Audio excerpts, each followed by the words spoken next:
Alrighty, friends, we are back with another super fun training with you, girl. Just kidding.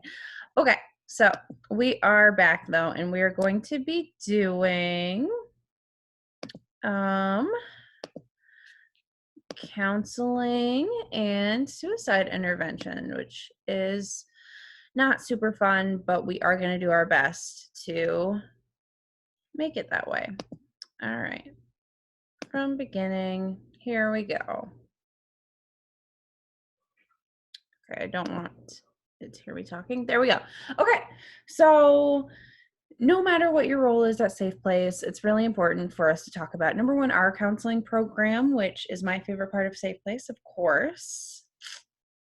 But seriously, even if you aren't a counselor at Safe Place, even if you're doing no counseling at all, even if you're just like coming in, maybe in to do, if you're in doing the hotline, if you're in, even just in like cleaning or working in the shelter in some way, fixing things, you're gonna interact with clients 9 times out of 10, and like we talked about in crisis intervention, most of these clients, if not pretty much all of our clients, are in some sort of crisis. And so having a basic understanding of how we do counseling, number one, so you can share that with clients if need be. And number two, so you can be that like listening ear if push comes to shove and a client just wants to come in and rant to you, which is totally fair, and we love to provide that for our clients. So we're just going to talk about some basics regarding counseling. I won't make you do a full master's degree, don't worry. There will be no papers to be written at the end of it. Actually, there are questions, so I don't know what I'm talking about, but let's just get started. Okay.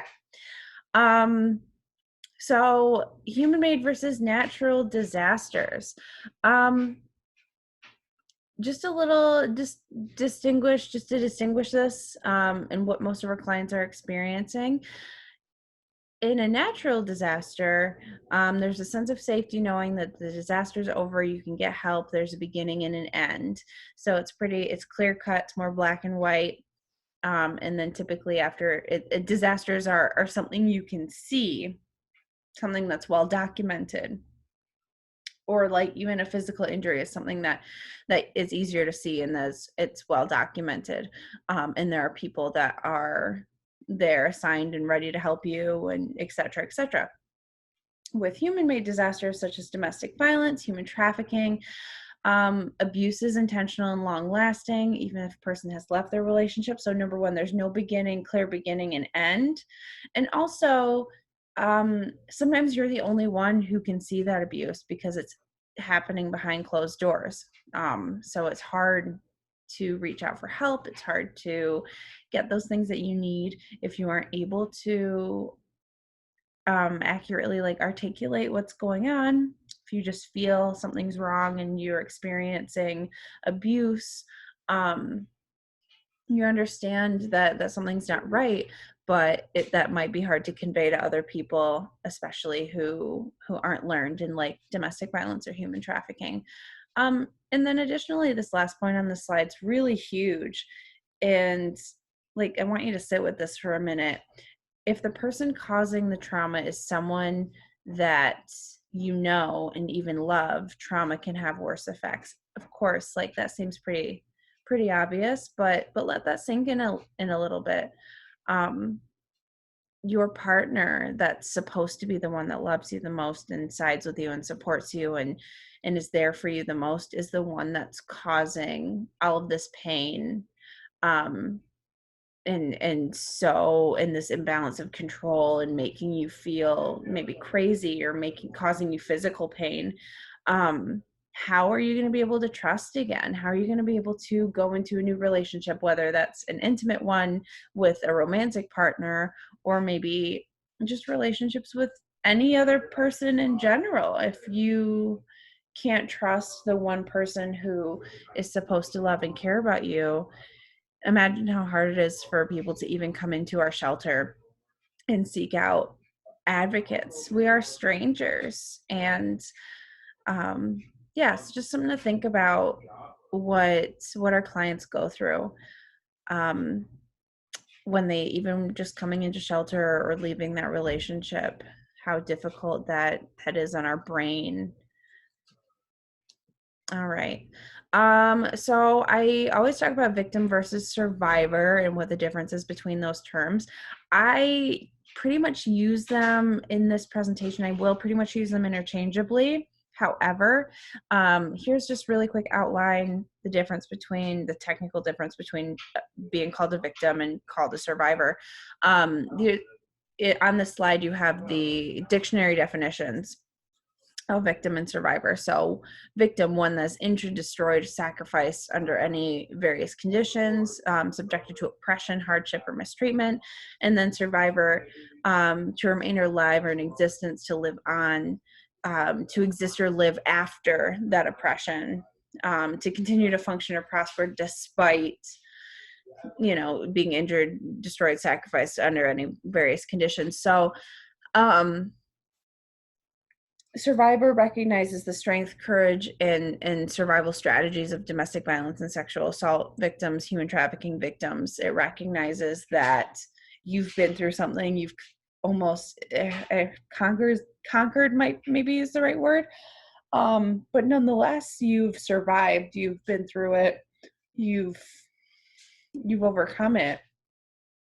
But that's kind of a really key difference. There is a lot of our clients are still like right in the middle of it, and just because you leave a relationship or leave at your house where you live with your partner doesn't mean that it's the end of the control that they're going to put on you and the oppression. So some people still really more identify as that victim because they're still like right in the middle of it. They don't feel like they've quite hit that survivor piece. Maybe another person who has been out of that relationship for a while and feels maybe more of a sense of safety, being past that. Maybe they identify more as a survivor. But what it really comes down to is using language that's comfortable with the client. Sometimes you will use this kind of language with the client and maybe they'll correct you. Maybe you'll refer to victims or refer to survivors and they will correct you or say what they feel is most fitting for their personal situation. And our job, most of our job is to meet the client where they're at. And there's no exception with this. We're meeting the client where they're at. We're using language that makes them feel most comfortable, while acknowledging like what maybe our personal differences are and what you would want to use, maybe what you want to use primarily. Again, though, we're feeling out where the client feels most comfortable. Okay, we're gonna watch a quick video.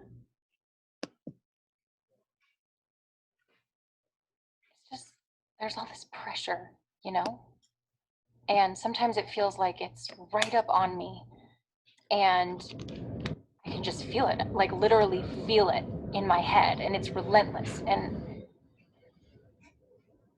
I don't know if it's going to stop. I mean, that's the thing that scares me the most, is that I don't know if it's ever going to stop. Yeah. Well, you do have a nail in your head. It is not about the nail. Are you sure? Because, I mean, I'll bet if we got that out of there... Stop trying to fix it. No, I'm not trying to fix it. I'm just pointing out that maybe the nail is causing... You always do this. You always try to fix things when what I really need is for you to just listen. See, I don't think that is what you need. I think what you need is to get the nail See, you're out. not even listening now. Okay, fine. I will listen. Fine. It's just... sometimes it's like there's this achy... I don't know what it is. And I'm not sleeping very well at all. And all my sweaters are snagged. I mean, all of them. That sounds really hard. It is. Thank you. Ow! Oh, come on. If you would just Don't. try to see things my All right. How do I close this out? There we go. Okay.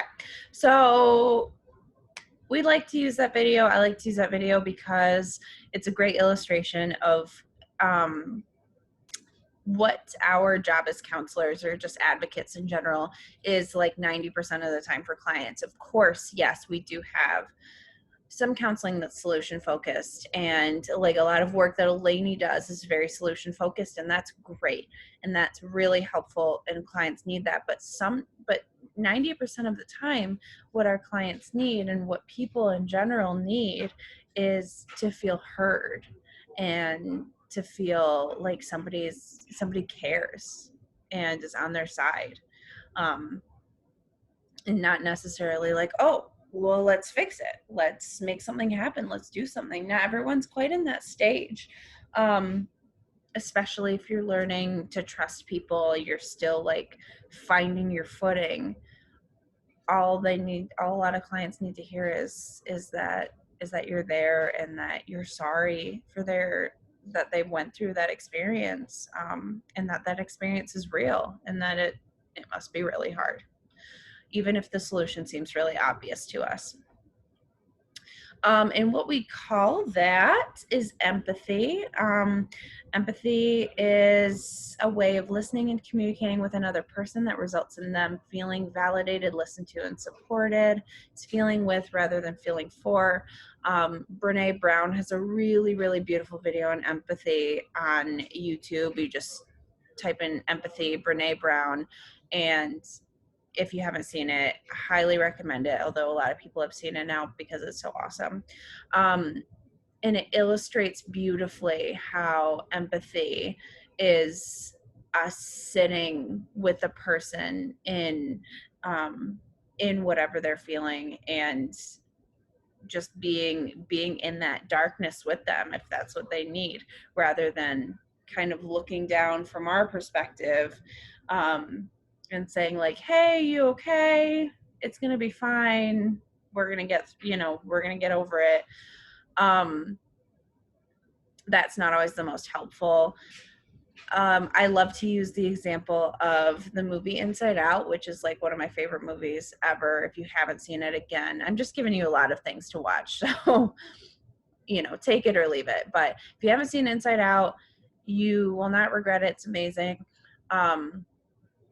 But if you have seen it, a great, great illustration of empathy is what sadness is able to do, both for Riley, the girl they they're that they represent her emotions. Anyways, both for Riley and for, like, this sounds really dumb if you haven't seen the movie, but for Bing Bong, like when he's really sad or when he's experiencing hurt and heartbreak, instead of joy, the other emotion is like, hey, look on the bright side, let's not think about it, etc., etc.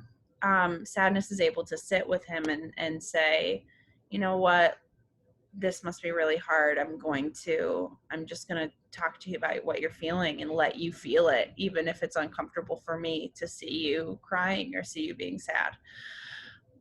That was a long tangent about a movie that you may have never seen. So anyways, I'll continue on. Unconditional positive regard is acceptance of a person without judgment. So this is especially important, I think, for all of our clients, but especially like for our clients who live in shelter, because living in shelter is so hard. And if you're already working with those clients, you might see things going on in the shelter that makes us maybe feel frustrated, or if we have to work extra with a client to like follow the rules and that kind of stuff. It's sometimes hard to then turn around and remember that they are a client and they are going through a crisis, and it's really crucial for us to maintain that unconditional positive regard, which is like, no matter what, I'm here to be a support system for you, and I'm going to be kind to you, even if yeah, we've had like our struggles in the past. I'm going to be kind. I'm gonna let you come in here and I'm not gonna judge you. It's really important for our counselors. That's crucial for our counselors, no matter what the client sits in your couch and throws at you. We have to take that in and accept that people are people and people make mistakes, and it's not our job to judge them. It's our job to provide that listening ear, to use active listening skills, which is the last thing on this slide, which is doing things. Some ways to show that you're listening actively is reflecting back, paraphrasing, asking open-ended questions, asking for clarification, and avoid talking about yourself, because they don't need your problems on top of theirs. That's what friends, family, and our own counselors are for, or other people at Safe Place. I know my coworkers are some of the most supportive people in my life. So if you ever are working with us and start to struggle with maybe the job or even just personal stuff, I know that everybody in the building is really, everyone at Safe Place is always ready to listen and be there for you. All right, some more keys to quality listening. We talked a little bit about active listening. Limit your own talking. Try to think like the person you're listening to. Listen for feelings. Client says, we'll slip in a little bit of feeling. That's what you want to hang on to. And if they say, okay, this is making me really frustrated, or I'm really sad about this and this and this, tap into that and go back to a time where you felt that way. What would have been helpful for you? And typically it's that warmth and just support that we can provide. Turn off your own worries.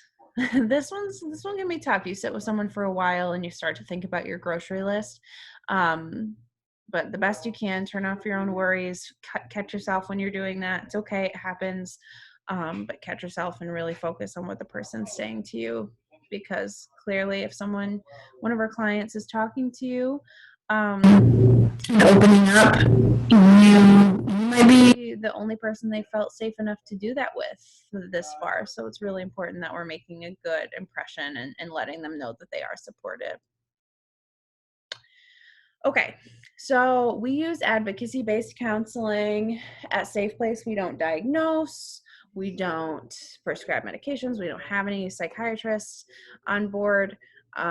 We are primarily here to be advocates. Our primary focus is on safety planning and on the empowerment of the participant through reinforcing their autonomy and self-determination. So most of what we do, of course, is like providing tools to give people their power back, or to help them find, take their power back. And we just provide the tools to do so and the access to those tools, because that's huge. We sometimes use problem solving, identifying barriers to safety, clarifying issues, increasing self-esteem. I do that constantly in counseling, especially working with victims of domestic violence. That's a huge part of gaining control over somebody, is breaking down their self-worth. So increasing self-esteem, any way that you can identify a strength or a good thing that the client's doing, do it. Identify those, tell it to them, as much as you can. It does go a long way. And improving healthy coping. So we know that clients, just based on their upbringing, based on their education, they're going to have a wide range of different coping skills, healthy and unhealthy. So our job is not to criticize their unhealthy coping skills, but if we can, little by little help them find those healthy coping skills and move to utilizing those, that's of course ideal. Okay, yeah, one of the main goals is self-acceptance. Like I just said, there's so much damage to be undone when you're counseling a victim of domestic violence, because most of the time they don't have that self-acceptance. And an effective way to do that is through validation. And this is so crazy. Sometimes validation comes from just saying that you believe them and just saying that you understand that what they went through is real and that it is domestic violence or it is abuse. um I've had clients like in a first session or a second session just break down because I'm the first person who has told them that what they went through was real, and not just in their heads. And everyone else is telling them that that's in their heads, and their abusers telling them it's in their head. And you start to feel crazy. So just being that person to say, "Hey, you're not crazy," that goes a really long way. Validate their thoughts and feelings, help them understand they're not crazy. Oh, there, I'm just repeating myself. Understand they're not crazy, worthless, or bad. Help discover strengths. Um, Help them clarify mixed feelings. People will come in with all kinds of different feelings about their abuser, all kinds, and you can't blame them for that. Maybe 90% of the time with their abuser was really good and they had a lot of good times and happy memories, and 10% was of the time is destructive. So people will come in with really confused feelings or ambivalence toward their abuser.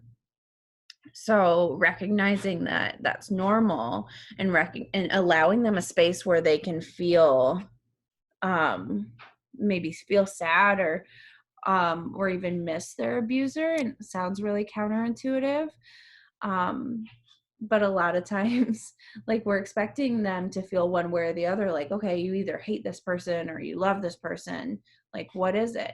And it might be a mixture of both. There might be a combination. There might be no hate for this person present. It might just be that maybe they know for either themselves or their children that the abuse needs to stop and that it's not okay, even if maybe they didn't want to leave. I mean, leaving abuse, leaving any relationship's hard, let alone leaving an abusive one.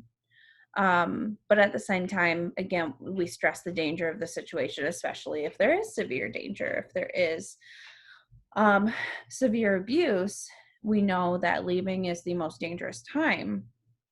So doing that safety planning in the meantime, while also allowing them to, you're allowed to feel everything you need to feel. You're allowed to process your feelings with me, or whoever the advocate is. You're allowed to process all of those feelings, and the advocate's going to support you and accept that, while also noting, okay, and I hear you, but not but, and that's a better word. I hear you, and let's also safety plan, um, just in case there is any kind of fear there for your safety.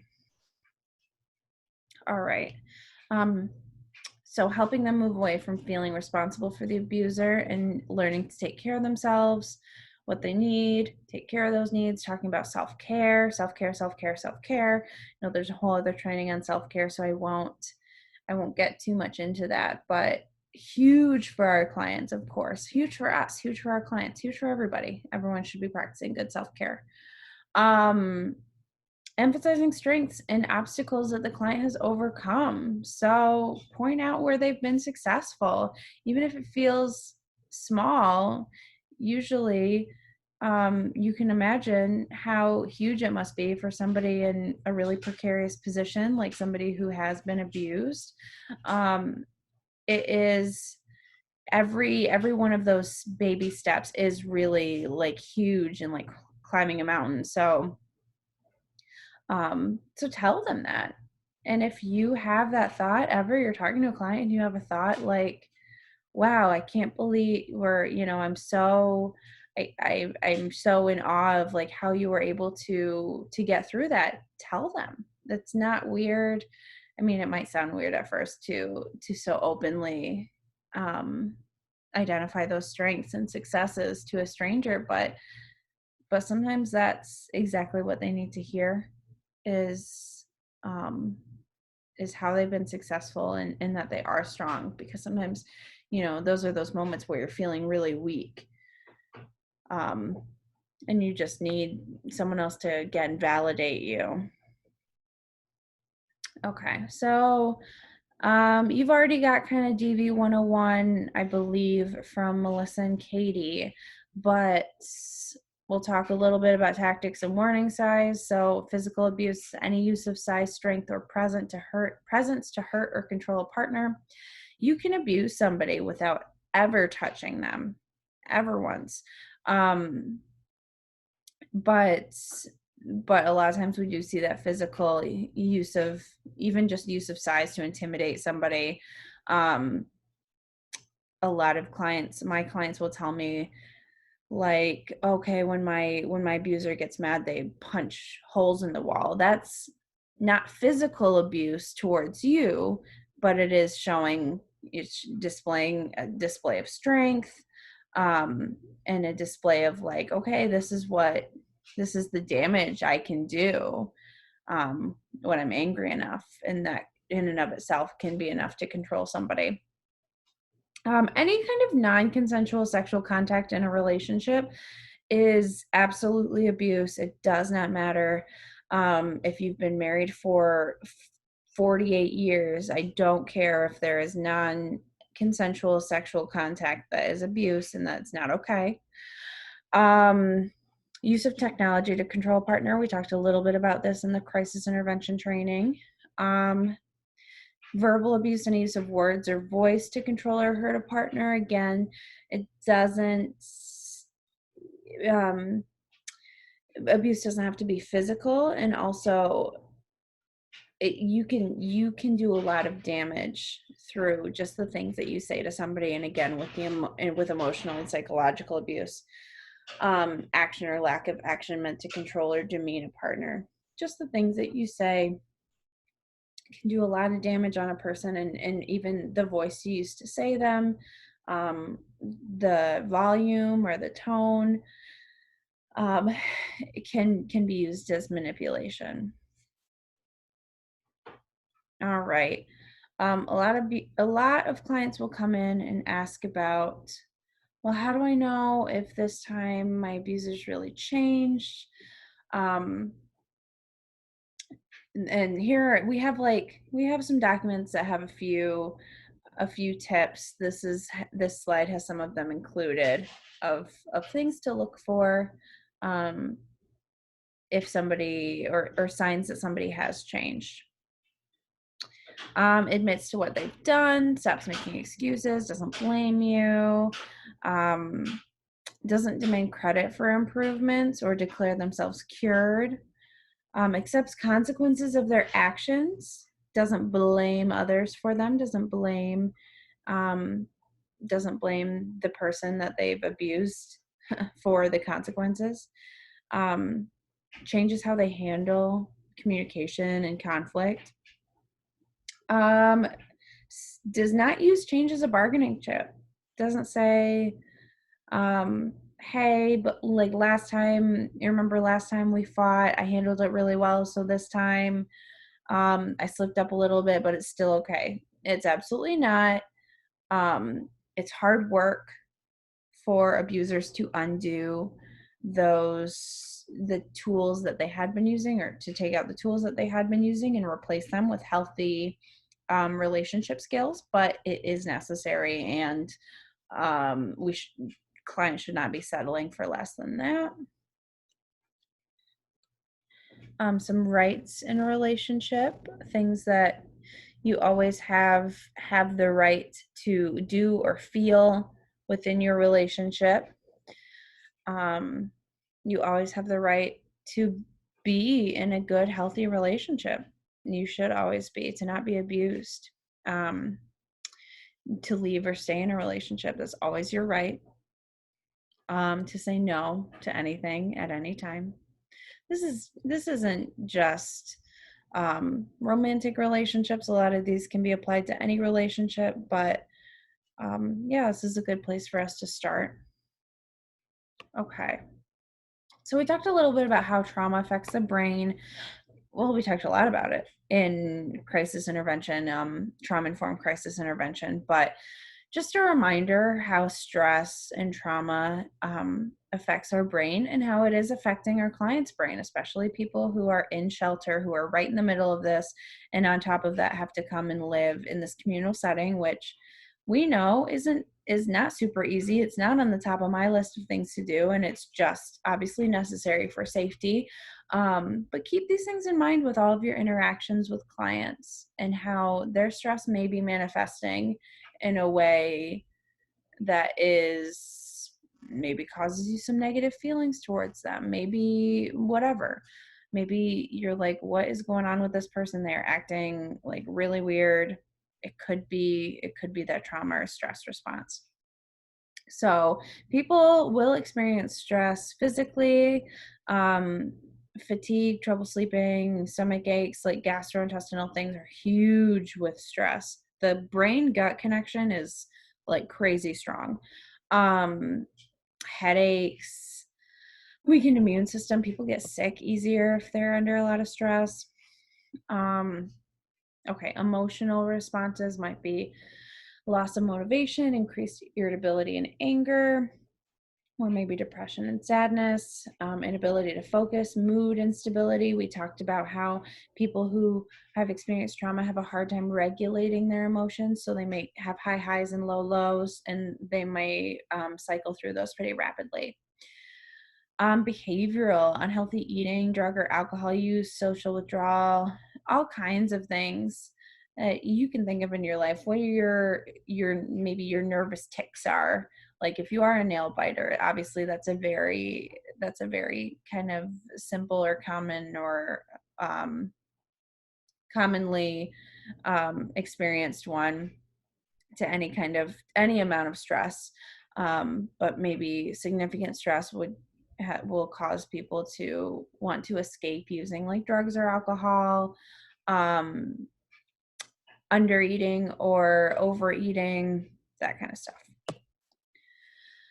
Okay, so safety planning, obviously this is a big deal. This is a big part of our job, no matter where you're at, especially if you are working directly with clients, either in counseling, in case management, supportive services, in working with kids, and especially on the hotline. You can, like it says here, safety planning can and should be done anytime you're having a meaningful conversation with a client and answering the crisis line. It can be as brief as reminding a client to keep their cell phone on them. And it can be as in-depth as a full plan on how to leave their abuser. There's a full spectrum of safety planning. And again, it can be done in any little conversation with a client. Just because a client's not staying in the shelter does not mean that we stop safety planning with them. We know that lethality increases by 75% when a victim leaves their house, or their abuser, I mean. So we know that people in shelter are already at a higher risk. We have people who come in for counseling. Maybe they have left a relationship. Maybe they're still in it. But again, safety planning can be done with each of these clients, meet them where they're at, and safety plan to their individual situation. All right. Okay, let's take a deep breath. Let's take a drink before we hit suicide assessment. Okay. If a client expresses that they are considering suicide, it is crucial to listen for and ask for frequency, duration, intensity of thoughts. You may be asking, you may be thinking, okay, I just signed on to like volunteer a little bit or, clean up around the shelter. Why am I being taught about suicide assessment? I hear you. I hear you and I see you. However, this is important in our work and this is important in life in general. Suicide risk is very real among populations who have high trauma, have a lot of experiences of trauma. And when it comes down to it, if you're a person that's there and someone needs help immediately, or if you've had enough interaction with somebody that you're a friendly face and they trust you and they ask you for help, we want you to be equipped in knowing how to handle that. Stay calm and direct. I know it seems hard to stay calm in these situations, but it's not the client's job to take on your emotional reaction if they are seeking help from you. So I can do that. I can take on your emotional reaction after the fact, or any other safe place advocate. We can walk through that and debrief after the fact. But in that moment, it's crucial to stay really calm and be really direct with the client. Don't be afraid to use words like suicide or killing yourself, because again, you want to be really direct. You don't want to say, do you have any thoughts of harming yourself? Of course, like, that question comes up, but self-harm is very, very different to suicidality. Use open-ended questions to try to gauge where they're really at, find out where they're at. Some risk factors of suicide: if you know that the client has prior attempts of suicide, PTSD or trauma, any traumatic experience, family history of depression, suicide, a diagnosis, so any presence of, psychiatric or mental illness, obviously, like, depression's a big one, bipolar disorders big, borderline personality disorder, all of, like, there's a lot of diagnoses that are associated with high suicide risk. And the level of support: if you maybe have some sort of relationship with the client, or just in this conversation that you're having, if you're able to talk to them about who they have as a support system, whether it's a close family or a close friend, that's huge, because some clients will come and tell you, like, I don't have anybody, I don't have any support systems. And that can increase risk significantly if they don't feel like they have anybody to trust and turn to, any intimate relationships. Okay, so we're going to talk about the PALS method. This is like the best and most well-known way to assess how severe suicidality is in a client, because using these four things, they kind of add on each other, and so forth, so we can assess, like, okay, this person, like, is having suicidal thoughts, but it's pretty low likelihood that they will follow through, or vice versa, they're having suicidal thoughts and it's pretty high, the likelihood's pretty high that they'll follow through. Again, proximity of social support. So we're going to start with the P: proximity of social support. How close or safe people who can provide support and assistance? Does the client have a close relationship with their mom, who, like, lives down the road, or maybe a close relationship with their brother, but they live across the country? Like, do you have somebody to call when you're in the middle of this, and is it somebody who could be there right away? Like, all of these things vary this response. But if the answer is no, they don't have safe people, and they don't have, especially, like, safe people close by, that's going to increase risk of suicide immensely. All of these things are going to increase risk of suicide pretty immensely. If you have access to means, which is just basically how available are the means for suicide. So do you have the things that you would need to complete suicide? How lethal are those means? If a client says they are going to, and yeah, we're going to get pretty straightforward about this, but if a client says that they would like to complete suicide, and they would like to do so by taking all of their Xanax prescription, like, yeah, that's not good. Obviously they have a plan, but that is like much less lethal than if you were, it's less likely that um they would complete suicide than if they said, oh, I keep a gun on me at all times and I plan to use that to complete suicide. Obviously that's a very deadly means. In general, women tend to, in general, very generalized, women who are suicidal tend to use less lethal means. They tend to attempt suicide more, but use less lethal means because they tend to use poison, so like overdose, that kind of thing. Um, and there's a lot of theories about why women do that. Um, but and why men tend to use more lethal means. They attempt suicide less but complete it, their percentage of completions higher because they use a more lethal means.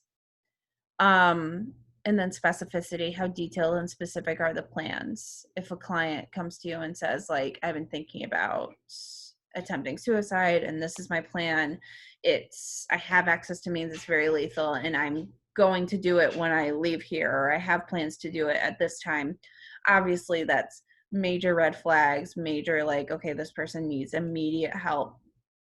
Versus somebody who has suicidal ideations, um and who says to you, yes, I think about attempting suicide, I've thought about it, I've thought about the idea of life being over, but I don't have any plans, I don't have any thoughts about how I would do it, I don't have any plans to do it.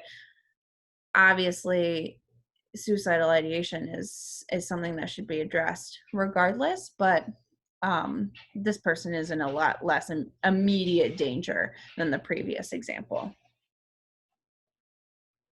Okay, so your job, 9 times out of 10, actually probably 10 times out of 10, your job is to, if somebody is very severely suicidal, your job is to get your supervisor and get help.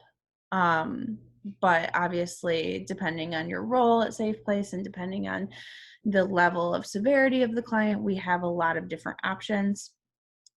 If clients having suicidal ideations but no plans and are in no real immediate danger, first thing is to create a safety plan with the client. On that safety plan, you identify friends and family who they can call, identify talking to Safe Place staff, or staff at an organization they're working with, um, identify coping mechanisms or other activities to do that calm them down when they're feeling extra depressed or having those suicidal ideations.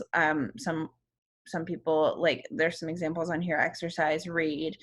um, those are good things to add onto a safety plan of, like, okay, I'm feeling kind of anxious, I'm feeling kind of extra depressed, I'm going to go into the things that make me feel good and relieve that anxiety. Always put the National Suicide Prevention Lifeline on there. There is now a text line, and I believe it's now, if you call, is it 988? I should have looked this up. That is the universal, or not universal, the National Prevention Lifeline, so you don't have to type in the 1-800 number. Offer to assist in getting a counseling appointment with what's most appropriate for the client. And then always include calling 911 and the mobile crisis number for their area if that threat level, if that severity level increases. So that's what a good safety plan, a good solid safety plan looks like. We don't do safety contracts, or I can't remember what they used to be called, something like, yeah, some safety contracts, something like that, where you have the client like sign off on that they promise they're not going to kill themselves. It's not really helpful, it doesn't really work, so we've moved away from doing that.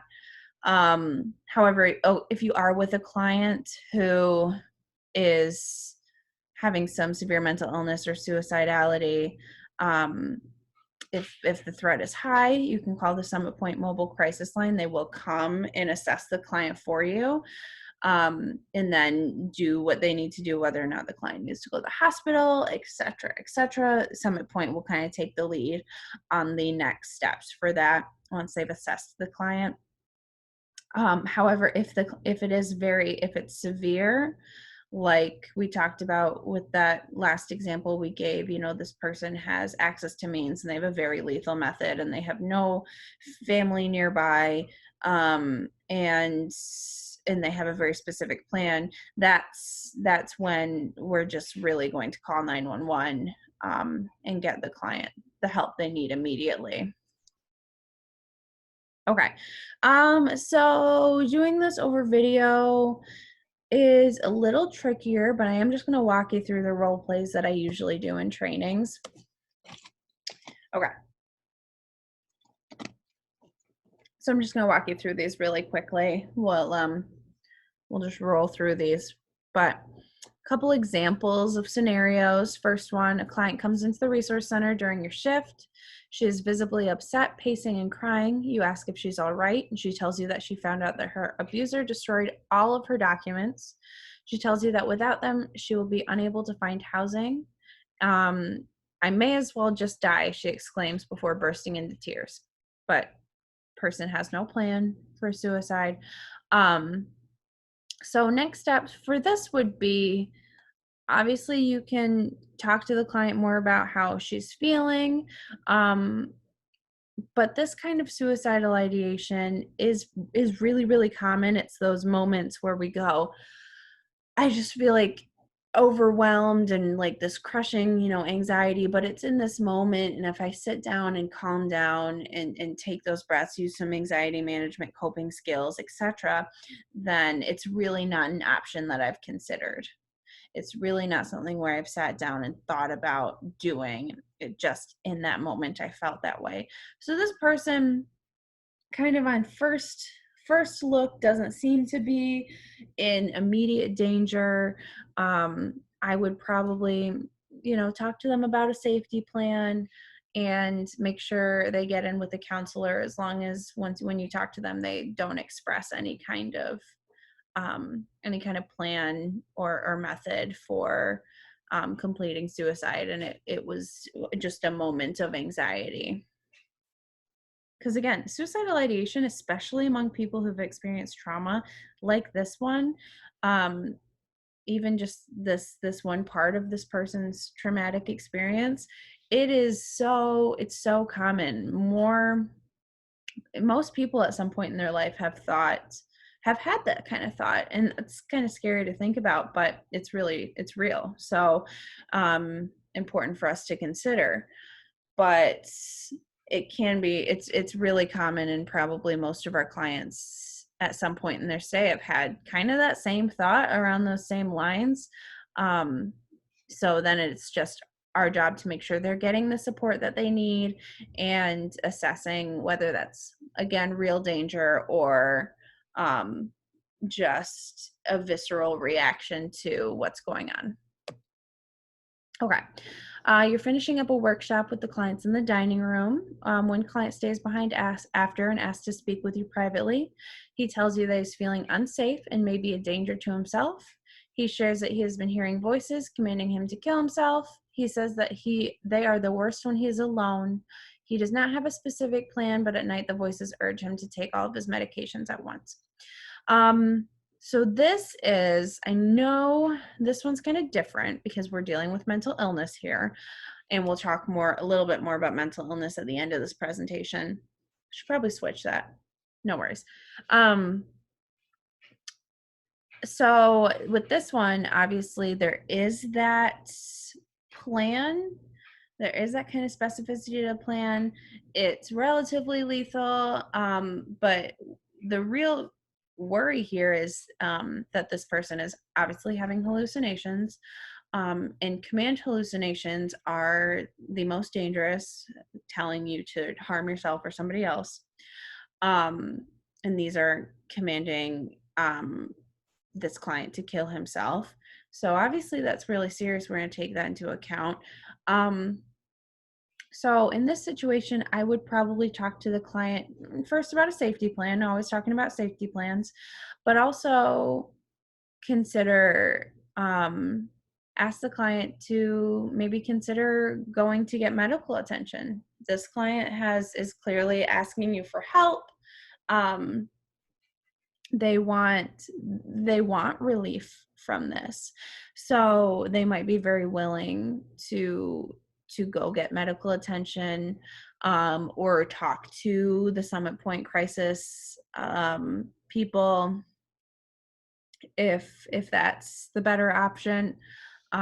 Regardless, they're coming to you and trusting you in this, and it is really serious, so you would want to encourage, the clients getting some sort of immediate help, um, but that might be look more collaborative.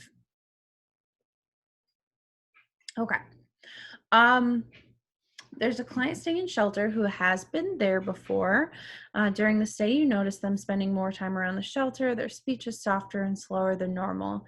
They fall asleep on the couch watching the TV almost every day. You decide to check on them, and they disclose to you that they feel hopeless due to the lack of control they have over their situation. They tell you they feel that their only choice is to complete suicide by jumping off an overpass. They haven't done it yet because they fear the toll it will take on their children. They tell you they are scared but do not know what else to do. So this person obviously is again like feeling like they have no other option. But if we're looking more closely at the situation, they have social support in their children, whether or not they're getting like real emotional support from their children. Children are a huge protective factor against suicide.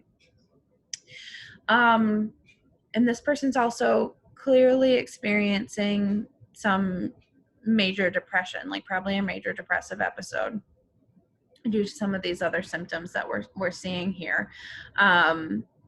So this, kind of like the last one, would be probably be more of a collaborative effort in hoping to get them some help. Of course, we can offer our own supportive services, in helping them find the other options and the other way out, and helping them identify that their only choice is not to complete suicide. But I would probably also encourage this person to still get medical attention because they're experiencing major depression. So you want a safety plan, you want to encourage counseling, encourage medical attention, but this hopefully would be something that would also be collaborative with the client, where you can level with them and say, hey, let's figure out what we can do to help you feel differently. Okay. So this is kind of, not many people would probably experience this, but let's pretend that we're all counselors, and you're sitting with a non-residential client in a counseling session. The client states that her ex-boyfriend has been stalking her for the last 2 weeks since they broke up. She shares that the breakup was scary, as he threatened to kill her if she left. Now she feels constantly scared and is sure he will follow through with killing her. The client tells you she has decided to end her life using the loaded gun she keeps in her nightstand. She says she can't take it any longer and will be completing suicide immediately after getting home. Okay, so red flag, red flag, red flag. Access to means, lethal means in a specific plan. This is one, and this is one where the client appears very set in their decision, because again, specific plan. So it may not be able to be such a collaborative effort to get them to a safe place, and this would probably end with some point mobile crisis, but probably I would directly be calling 911 for this client. I think what would be best here is to get that immediate medical attention and get them to a place immediately where they are safe. Okay, but quickly about mental illness. I know we've talked about it a little bit regarding suicide, but individuals with mental illness are at a higher risk for victimization because of that vulnerability. So we do see a lot of mental illness at safe plays, just because That's one of the risk factors of being abused. So they kind of go hand, that sounds really bad, they go hand in hand, but we do see a lot of that comorbidity. We serve victims, survivors, regardless of mental or physical health problems. All clients must be able to provide for their own basic needs. You will come across clients who cannot provide for their own basic needs because of physical or mental illness. And your supervisor will help you deal with that as it comes, because we're not a facility that's equipped to help people extensively, take care of themselves. But it won't, having a physical or mental illness will not bar you from getting into shelter otherwise. Your supervisors are here to help if you're ever questioning how to best work with clients. Your supervisors, we are all on your side. We're on our client's side. We want what's best for you and them. So don't be afraid to ask questions. Don't be afraid to tell a client, hey, like, I'm going to pause our conversation for a minute. And I'm going to go grab my supervisor to talk with us about it, because I don't maybe know what's the best steps are, what we can offer, how we can help. And that's okay. No shame in that. But again, in severe cases of mental illness, someone may need immediate or emergency psychiatric help. Same thing as with suicidality. The best way to handle most of these situations is to remain calm and seek help from safe place counselor or your supervisor. You do not have to have extensive knowledge of mental illness to assess for clients' needs. You know what you need to do to be able to get through your day. It's the same with our clients. So again, you don't need to have extensive knowledge to be able to figure out what needs they that aren't being met for them, and what those barriers are. Encourage visit to the emergency room. Again, Summit Point Crisis Team, love it. And in worst case scenario, we call 911. A few signs of mental illness, obviously suicidal ideation, homicidal ideation, obviously. Delusions, hallucinations, panic attacks, mania. You might see someone experiencing mania or a manic episode if they don't sleep at night, they're up constantly.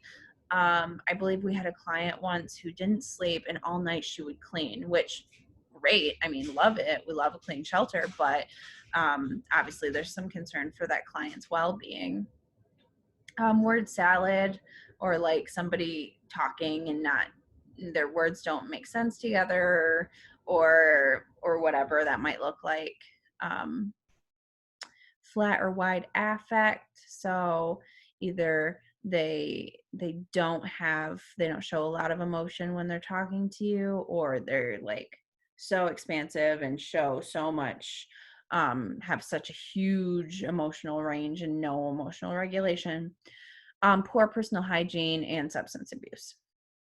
Just some signs and symptoms. Obviously, there's 1,000 million of these. Okay. So our services at Safe Place, obviously we have individual restorative counseling that focuses on domestic violence education, support, and safety. We don't assess or diagnose, and this is available to our residents or non-residents and children of people who have experienced domestic violence. We do offer support groups available to both residents and non-residents. All of our services are free. All of our services are confidential. All of our counseling services are done by master's level counselors, which we love. We love to have it. And we also can offer referrals to other area agencies that can help with mental and physical health needs. I think that's it. So thank you guys for listening to another one of my trainings, and I will talk to you later.